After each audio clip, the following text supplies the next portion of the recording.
यह गाथा है गोंडवाना की उस पवित्र भूमि की जहाँ का हर घाटी और जंगल शौर्य और पराक्रम की गवाही देते थे। यह वही भूमि थी जहाँ बेटियां सिर्फ घर की शोभा नहीं थी बल्कि रणभूमि की ध्वजा बनती थी। इसी भूमि से उठी वीरांगना रानी दुर्गावती, जिन्होंने बचपन से ही अदम्य साहस और जज्बे की मिसाल पेश की। दुर्गावती का बचपन बेहद अनोखा था। छोटी उम्र में ही वे शेर और बाघ का शिकार करने लगी। उनके साथ उनकी प्रिय सखी रामचेरी हर कदम पर मौजूद रहती। दोनों जंगलों में निर्भीक घूमती और दुर्गावती अपनी निडरता से सभी को चौंका देती। पिछली वीडियो में मैंने बताया था कि कैसे वे नन्ही आयु में ही शेर और बाघ का शिकार कर लेती और कैसे वह अपने बचपन के मित्र रामचेरी की मदद से दलपति शाह से एक जंगल में मिली। आज वहीं से कहानी को स्टार्ट करता हूँ जहाँ पिछली बार खत्म किया था। अगर आप लोग पिछले वीडियो को नहीं देखे हैं तो ऊपर आई बटन पर क्लिक करके जरूर देखें। तो जब जंगल में दुर्गावती की मुलाकात दलपति शाह से हुई तो वह क्षण मानो उनकी किस्मत में एक नई कहानी लिखने वाला था। दलपति शाह गोंड राजा संग्राम शाह के पुत्र थे। वे दुर्गावती के तेजस्वी व्यक्तित्व से प्रभावित हो गए। वहीं दुर्गावती भी दलपति शाह के कोमल और सच्चे स्वभाव को देखा और उनके प्रति आदर का भाव उनके मन में घर कर गया। भोले बाबा के दर्शन के बाद दुर्गावती ने अपने पिता महाराज कीर्तिदेव सिंह से रामचेरी के माध्यम से अपनी इच्छा प्रकट की। उन्होंने दलपति शाह से विवाह करने की इच्छा जताई। पहले तो महाराज कीर्तिदेव सिंह इस बात से सहमत नहीं हुए। वे अपनी बेटी का विवाह किसी दूसरी जाति के व्यक्ति से करने के पक्ष में नहीं थे, लेकिन दलपति शाह का व्यक्तित्व और उनके पिता संग्राम शाह का विशाल साम्राज्य जिसमें 52 गढ़ शामिल थे और उनका राज्य वर्तमान में मंडला, जबलपुर, नरसिंहपुर, होशंगाबाद, भोपाल, सागर, दमोह और वर्तमान छत्तीसगढ़ के कुछ हिस्सों तक फैला था। ये सब महाराज कीर्तिदेव सिंह को सोचने पर मजबूर कर दिया और आखिरकार महाराज ने दुर्गावती और दलपति शाह के विवाह को स्वीकृति दे दी।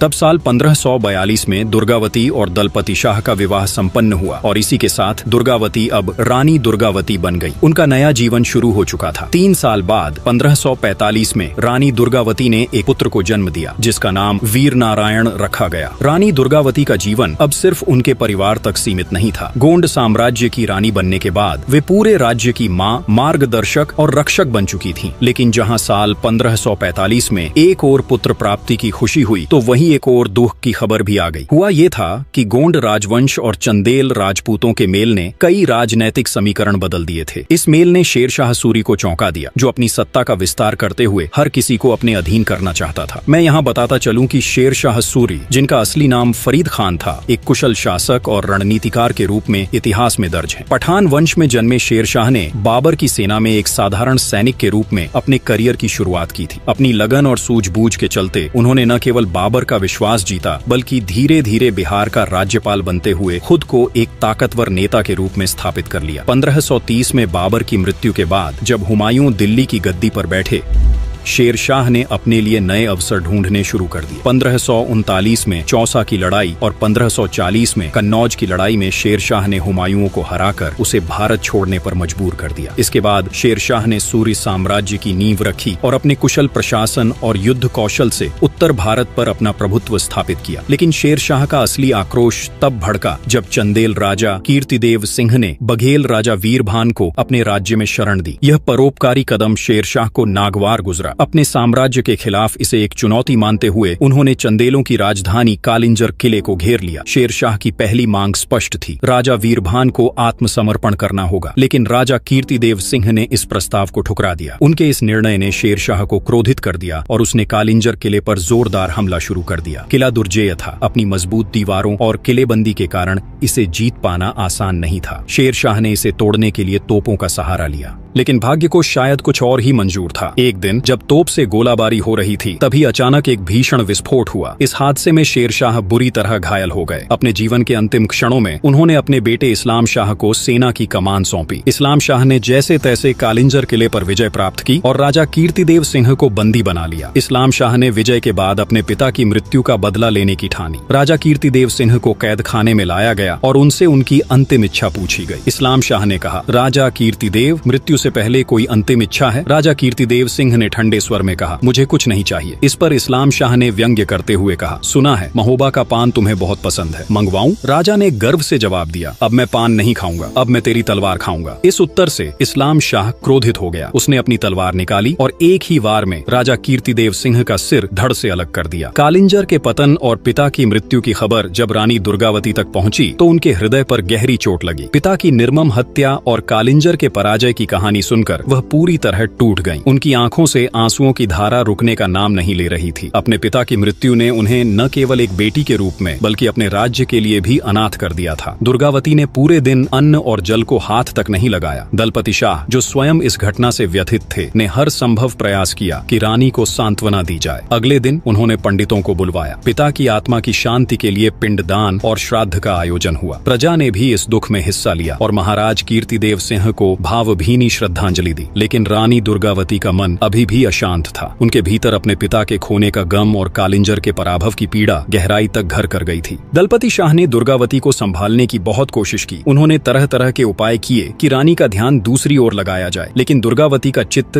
कहीं स्थिर नहीं हो पा रहा था। आखिरकार दलपति शाह ने छोटे वीर नारायण को उनके पास भेजा। नन्हा वीर नारायण अपनी मासूमियत और मुस्कान से रानी का मन धीरे धीरे हल्का करने लगा। वीर नारायण के कारण रानी दुर्गावती धीरे धीरे अपने कर्तव्यों पर ध्यान देने लगी। उन्होंने राज्य के प्रशासन को संभालना शुरू किया। वे प्रजा की समस्याओं को सुनती, उनका समाधान करती और राज्य के विभिन्न हिस्सों का दौरा कर प्रजा की स्थिति का जायजा लेती। उनका जीवन अब फिर से जिम्मेदारियों से भर गया। रानी के नेतृत्व में गोंडवाना फिर से समृद्धि की ओर बढ़ने लगा। उनकी कार्य कुशलता, नीति कौशल और व्यवहार से राज्य में खुशहाली लौट आई। प्रजा उन्हें माता के समान मानने लगी और गोंडवाना का नाम एक आदर्श राज्य के रूप में फैलने लगा। समय अपनी गति से चलता रहा। ऋतुएं बदलीं और कई सुखद वर्षों ने राज्य को स्थिरता और शांति प्रदान की। लेकिन इस सुखमय समय के बीच एक शाम महाराज दलपति शाह ने रानी से कहा, बहुत समय हो गया शिकार पर नहीं गए, अब मन कर रहा है कि जंगल की सैर की जाए। दुर्गावती ने महाराज की इच्छा को समझते हुए शिकार के लिए स्वीकृति दे दी। अगले दिन की तैयारी शुरू हो गई। लेकिन जब सुबह हुई और दलपति शाह शिकार के लिए निकलने वाले थे, तभी अचानक उन्हें बेचैनी महसूस हुई। उन्होंने दुर्गावती को आवाज लगाई, मुझे लगता है शरीर में कुछ ठीक नहीं है, शायद तेज बुखार है। शिकार का कार्यक्रम तुरंत स्थगित कर दिया गया। दुर्गावती अपने पति के साथ राजधानी लौट आईं। उनकी आंखों में चिंता साफ झलक रही थी। राज्य की सुख समृद्धि के बीच यह क्षण एक नए संकट का संकेत था। रानी को अंदेशा हो गया था कि आने वाले दिन उनकी परीक्षा लेने वाले हैं। इधर महाराज दलपति शाह का स्वास्थ्य दिन पर दिन लगातार बिगड़ता जा रहा था। तेज बुखार ने उन्हें बिस्तर से जकड़ लिया था। रानी दुर्गावती ने हर उपाय आजमाया। आयुर्वेदिक औषधियाँ, देवी देवताओं की पूजा, दान पुण्य, मंदिरों में प्रार्थना, संत महात्माओं की शरण, यहाँ तक कि झाड़ फूंक और तावीज तक, लेकिन कुछ भी कारगर नहीं हुआ। महल का हर कोना जैसे सूना हो गया था। रानी का मन भी भारी हो गया था, लेकिन उन्होंने अपने आंसुओं को रोके रखा। एक दिन सुबह रानी ने महाराज को सूर्य के दर्शन कराने की कोशिश की। उन्होंने धीरे से कहा, महाराज देखिए, सूर्य निकल आया है, क्या आज आप उन्हें प्रणाम नहीं करेंगे? लेकिन महाराज की शक्ति जैसे खत्म हो चुकी थी। उन्होंने इशारा किया कि उन्हें उठाने की कोशिश न की जाए। उनकी आवाज कांप रही थी, शब्द लड़खड़ा रहे थे। रानी दुर्गावती ने उनकी बात ध्यान से सुनी और अश्रुधारा थामे अपने कर्तव्यों की ओर लौट आईं। और साल 1550 में दलपति शाह 5 वर्षीय पुत्र वीर नारायण और दुर्गावती को छोड़ स्वर्ग सिद्धार गए। उनके बारे में लेखक शंकर दयाल भारद्वाज ने एक कविता लिखा है, जिसे मैं गाने के रूप में आपको सुना देता हूँ।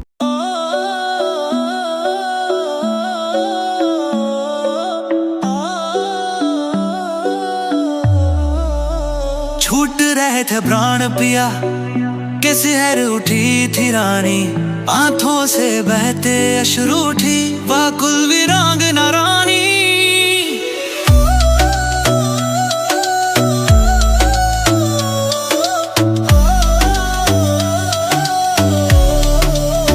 कासा ये जीवन का खेल जो प्रेम में बिछोना है, आप बिन ये सारा जग सोनापन ही बिखाए। सपने में भी तुम बिखो, दिल को तसल्ली मिल जाए, पर जगते ही सब भ्रम टूटे, फिर से वही तन्हाई छाए। यादें तेरी अभी है मेरे दिल के आंगन में, तुझसे ही थी मेरी सजी बताब जीवन भर रंग में।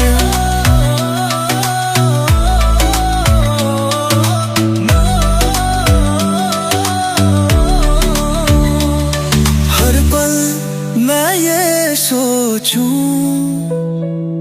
तेरी बाहों में फिर से समा जाऊं, पर नियति ने जो खींचे दाग, कैसे उन्हें मिटा पाऊं। सूना सूना ये आंगन, तेरे बिना वीरान लगे। तुम्हारे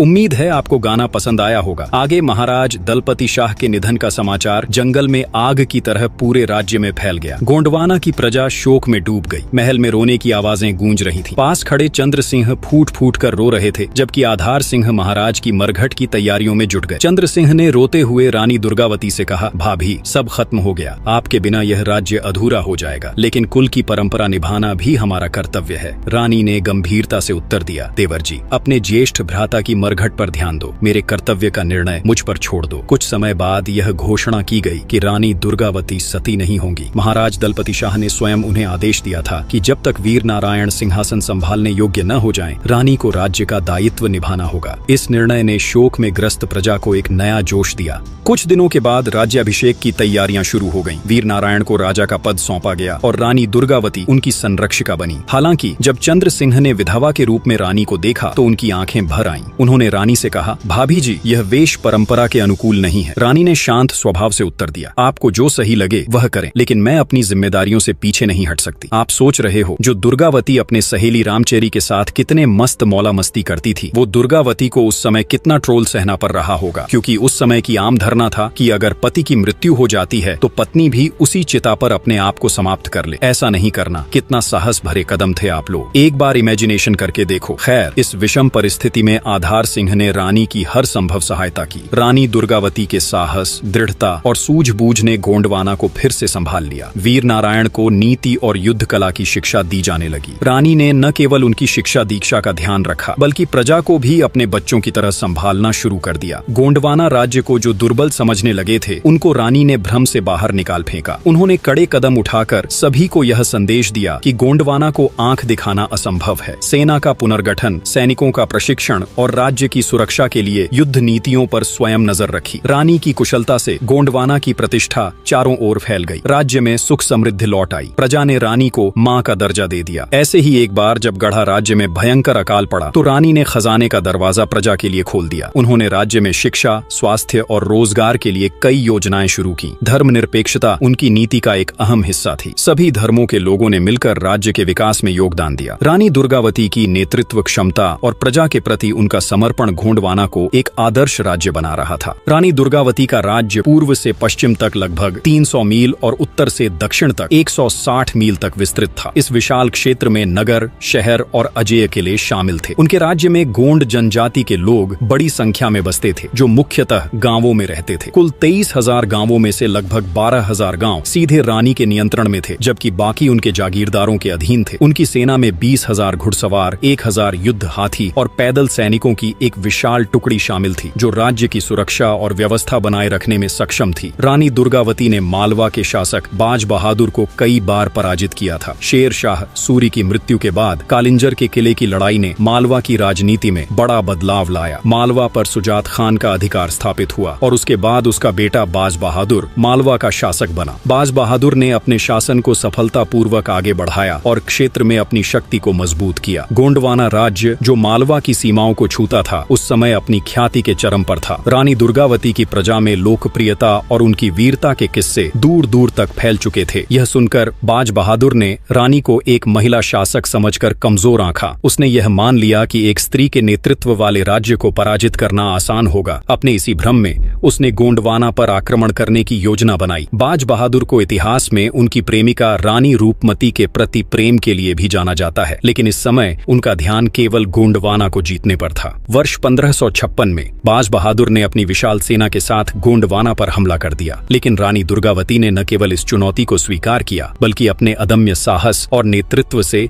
यह सिद्ध कर दिया कि वह एक कुशल योद्धा और रणनीतिकार थीं। उनकी सेना ने बाज बहादुर के हमले का डटकर सामना किया। मैदान में रानी के सैनिक शेर की भांति लड़े और बाज बहादुर की सेना को भारी नुकसान उठाना पड़ा। युद्ध का नतीजा रानी दुर्गावती के पक्ष में रहा और बाज बहादुर को पराजय का मुंह देखना पड़ा। इस विजय ने न केवल गोंडवाना राज्य की प्रतिष्ठा को बढ़ाया, बल्कि रानी दुर्गावती की वीरता के किस्से और दूर दूर तक फैल गए। बाज बहादुर, जो गोंडवाना को एक कमजोर राज्य समझ रहा था, अब रानी की शक्ति और रणनीति का लोहा मानने पर विवश हो गया। 1556 से से 57 के बीच बाज बहादुर ने कई बार उनके राज्य पर हमला करने की कोशिश की थी, लेकिन रानी ने अपनी रणनीति और पराक्रम से उन्हें पीछे हटने पर मजबूर कर दिया। अपने राज्य को संगठित और मजबूत बनाने के प्रयास में रानी मुगल साम्राज्य की सीमाओं के और करीब आ गईं। उस समय मुगल सम्राट अकबर अपने साम्राज्य का विस्तार करने की योजना में जुटे थे। 1562 में अकबर ने बाज बहादुर को हराकर मालवा को अपने साम्राज्य में मिला लिया, जिसके कारण रानी दुर्गावती का सीमा बिल्कुल ही मुगल साम्राज्य की सीमाओं के करीब आ गई। इसके मुगल सेनाएं अब धीरे धीरे गढ़ा कटंगा की ओर बढ़ने लगी। इस दौरान कारा मानिकपुर के मुगल सूबेदार असफ खान ने रानी दुर्गावती के साथ व्यापारिक संबंध बनाने का प्रयास किया। उन्होंने कूटनीति के आवरण में जासूस भेजकर रानी की सेना, खजाने और सामरिक स्थिति की जानकारी एकत्र की। कुछ समय बाद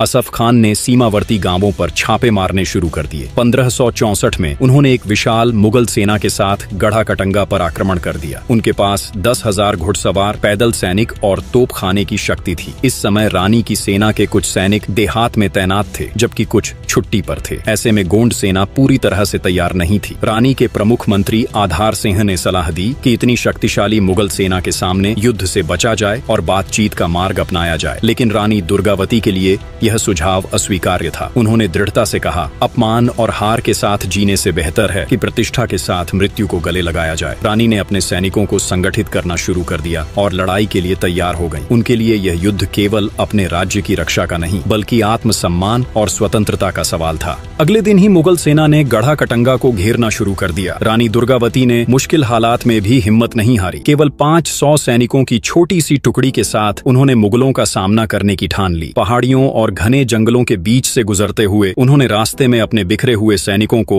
फिर से इकट्ठा करना शुरू किया। इस तरह धीरे धीरे उनका दल बढ़ता गया। चलते चलते रानी नरही नामक गांव में पहुंची। यह स्थान रणनीतिक रूप से बेहद अहम था। एक ओर ऊंची पहाड़ियों से घिरा हुआ और दूसरी ओर नर्मदा और गौर नदियों के बीच बसा हुआ। इस स्थान का मुख्य फायदा यह था कि यहाँ से दुश्मनों का आना जाना बेहद मुश्किल था। रानी ने इस सुरक्षित स्थान पर अपनी सेना के साथ मोर्चा संभाला। असफ खान, जो रानी का ठिकाना खोजने में असफल हो रहा था, आखिरकार नरही का पता लगा ही लिया। जैसे ही रानी को यह समाचार मिला, उन्होंने अपने सेनापतियों की एक बैठक बुलाई। बैठक में उन्होंने कहा, हमें अब छिपकर समय नहीं गंवाना चाहिए। इस धरती का कर्ज हमें लड़कर चुकाना होगा। अगर कोई भी मेरे निर्णय से असहमत हो तो उसे यहाँ से जाने की छूट है। रानी के शब्दों में ऐसा आत्मविश्वास और साहस था कि उनके 3000 सैनिकों ने वहीं डटकर उनके साथ लड़ने का निर्णय किया। सभी के मन में बस एक ही भावना थी, गोंडवाना की रक्षा के लिए प्राणों की आहुति देना। अगले ही दिन मुगल सैनिक घाटी के उन दर्रों पर तैनात हो गए जो नरही तक पहुंचने का रास्ता थे। यह देखकर रानी के प्रमुख युद्ध हाथी दल के सेनापति अर्जुन दास ने मोर्चा संभाल लिया। दर्रे की रक्षा करते हुए अर्जुन दास शहीद हो गए। जैसे ही रानी ने यह खबर सुनी, वे खुद युद्ध क्षेत्र में पहुंच गईं। उस दिन रानी की रणनीति ने दुश्मन को चौंका दिया। उन्होंने अपने सैनिकों को आदेश दिया कि वे धीरे धीरे पीछे हटते जाएं, जिससे मुगल सैनिक दर्रे में भीतर तक आ सके। जैसे ही दुश्मन अंदर आए, रानी ने अपनी सेना को चारों ओर से घेरकर हमला करने का आदेश दिया। उनकी छोटी सी सेना ने मुगलों को बुरी तरह हराया। दिन के अंत तक 300 मुगल सैनिक मारे गए और बाकी बचे सैनिक मैदान छोड़कर भागने को मजबूर हो गए। उस रात रानी ने एक युद्ध परिषद की बैठक बुलाई। उन्होंने अपने सेनापतियों के सामने रात में मुगलों पर हमला करने का प्रस्ताव रखा। उनका तर्क था कि इस कदम से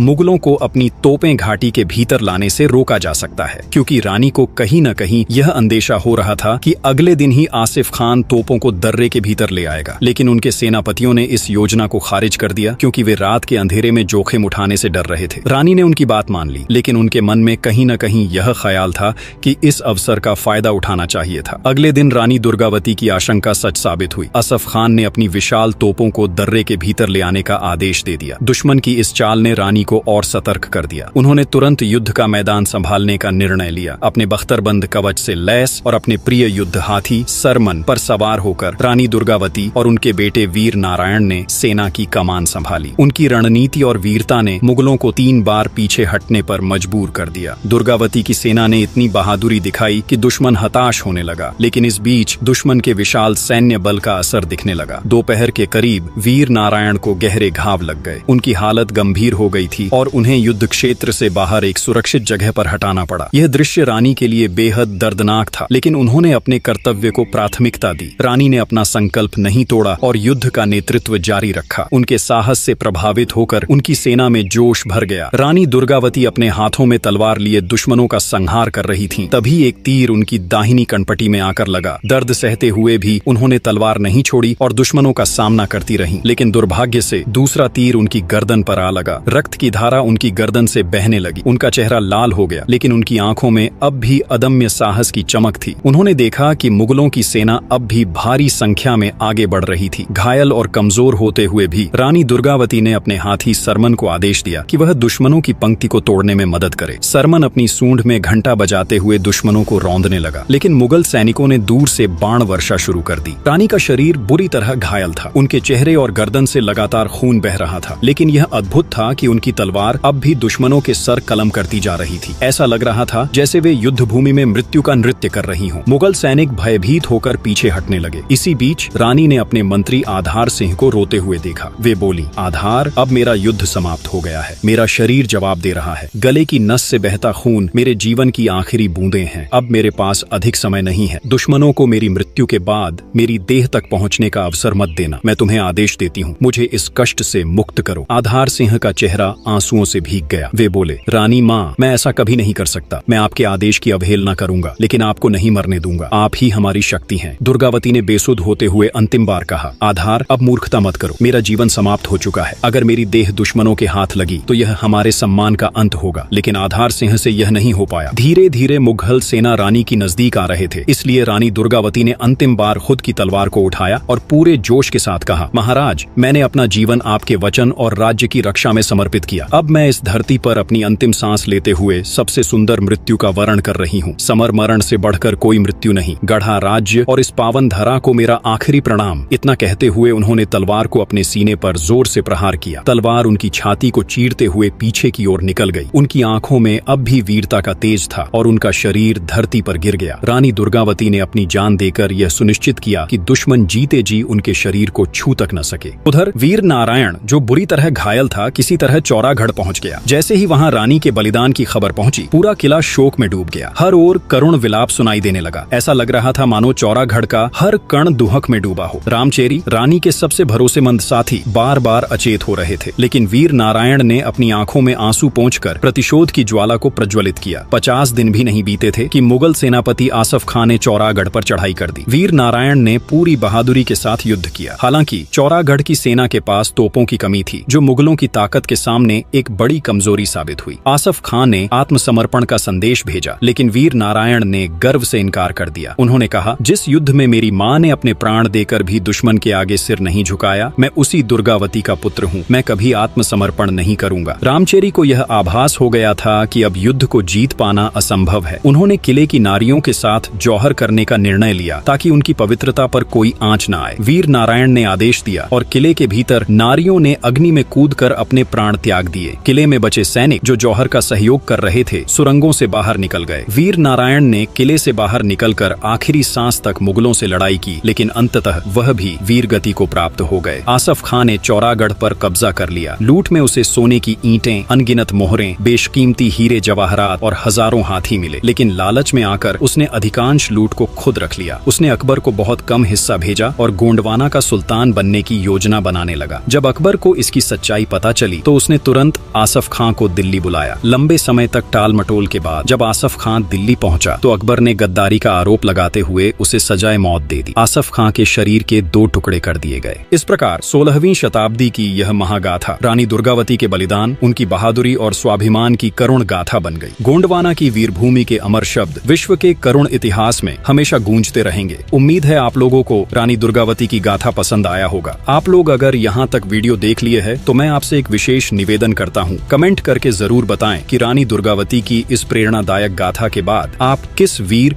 या वीरांगना की कहानी सुनना चाहेंगे। और यदि आप बुंदेलखंड के अमर योद्धाओं आल्हा उदल की गाथा सुनना चाहते हैं तो स्क्रीन पर दिख रहे वीडियो पर जरूर क्लिक करें। वीडियो देखने के लिए आपका बहुत बहुत धन्यवाद। अगले शनिवार के दिन फिर मिलेंगे एक और ऐतिहासिक गाथा के साथ। तब तक आप अपना ख्याल रखिए।